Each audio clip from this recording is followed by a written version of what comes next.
বড় বড় নামি-দামি রেস্টুরেন্ট বা হোটেলের অথেন্টিক সিক্রেট এবং স্পেশাল গরুর মাংসের ঝোল রেসিপি। এই গরুর মাংস রান্না দিয়ে হোটেলে না গিয়েই বাসায় বসে তৃপ্তি নিয়ে মজা করে ভাত খেতে পারবেন। আর এটা ঈদ স্পেশালও বটে।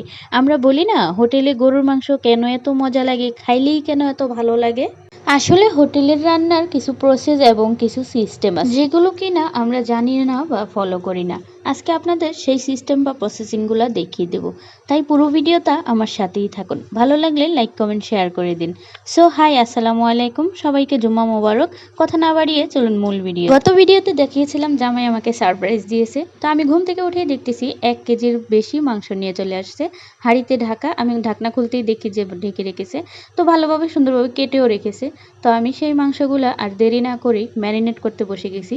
যেহেতু আমার সব মশলা রেডি করাই থাকে, আমি ওই একটা ছোট্ট হাঁড়িতে মাংসটা সুন্দরভাবে ধুয়ে পরিষ্কার করে নিয়েছি। তারপরে যে প্যানটাতে রান্না করব সেই প্যানটাতে আমি মাংসটা রেখে দিয়ে তারপরে এটাতে দিয়ে দিলাম জিরা বাটা, রসুন বাটা, আর এখানে দিয়ে দেবো আদা বাটা। তো জিরা বাটাটা একটু কম হলেও আদা রসুন আর এই দুইটাই পরিমাণে একদম সমান সমান হবে। তারপরে দিয়ে দেবো এখানে মোট খানেক মতো পেঁয়াজ, দিয়ে দেবো 2টা কাঁচামরিচ ছিঁড়ে, তারপরে দেবো 4টা তেজপাতা, 4টা এলাচ আর দারুচিনি, আর এখানে দিয়ে দেবো লবণ স্বাদ মতো, আর যে যেরকম ঝাল খায় সে পরিমাণে শুকনা ঝালের গুঁড়া, আর দিয়ে দেবো হলুদের গুঁড়া। হলুদের গুঁড়াটা একটু পরিমাণে কম দেব।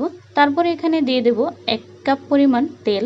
তেলটা একটু পরিমাণে কম হোক আর বেশি হোক, যখন চর্বি বেশি থাকবে তখন তেলটা কম থাকবে, আর চর্বি কম থাকে তেলের পরিমাণটা বেশি থাকবে।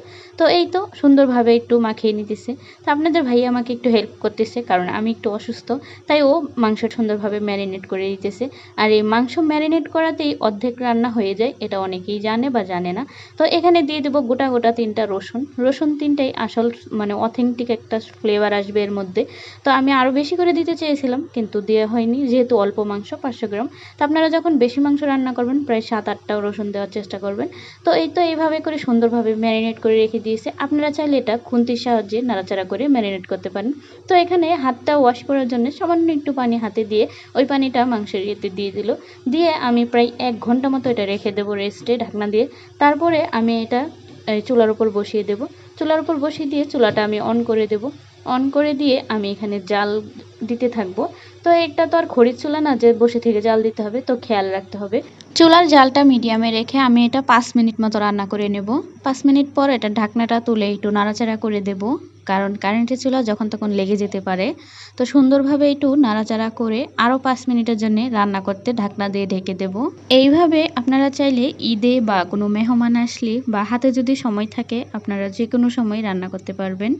এই তো এভাবেই ঢাকনা তুলে তুলে বারবার 5 মিনিটের জন্য রান্না করে নেব, প্রায় 2-3 বার করে এরকম করব। তারপরে যখন মাংসটা একদম তেল ছেড়ে দেবে, তেল ওঠা ভাব হয়ে যাবে, মশলাগুলো একদম মাংসের মধ্যে প্রবেশ করবে, ওই টাইমে অপশনাল হিসাবে আমরা আলু পছন্দ করি তাই আলুটা দিয়েছি। তো গরুর মাংস আপনারা চাইলে আলু নাও দিতে পারেন। তো আমি আলু দিয়ে আরও কিছুক্ষণ ঢাকনা দিয়ে কষিয়ে রান্না করব। তো আমি বেশিরভাগ মাংসটা প্রেশার কুকারেই রান্না করি, তাই আজকে অল্প মাংস বলে আমি এটা চুলায় রান্না করছি, আর আমার হাতে সময়ও আছে বেশ। তো আমি এটাতে ঝোলের পানি অ্যাড করে দিয়েছি। ঝোলের পানি অ্যাড করে ঢাকনাটা দিয়ে ঢেকে দিয়েছি, আর 5 মিনিট পর পর নাড়াচাড়া করে দিতেছি।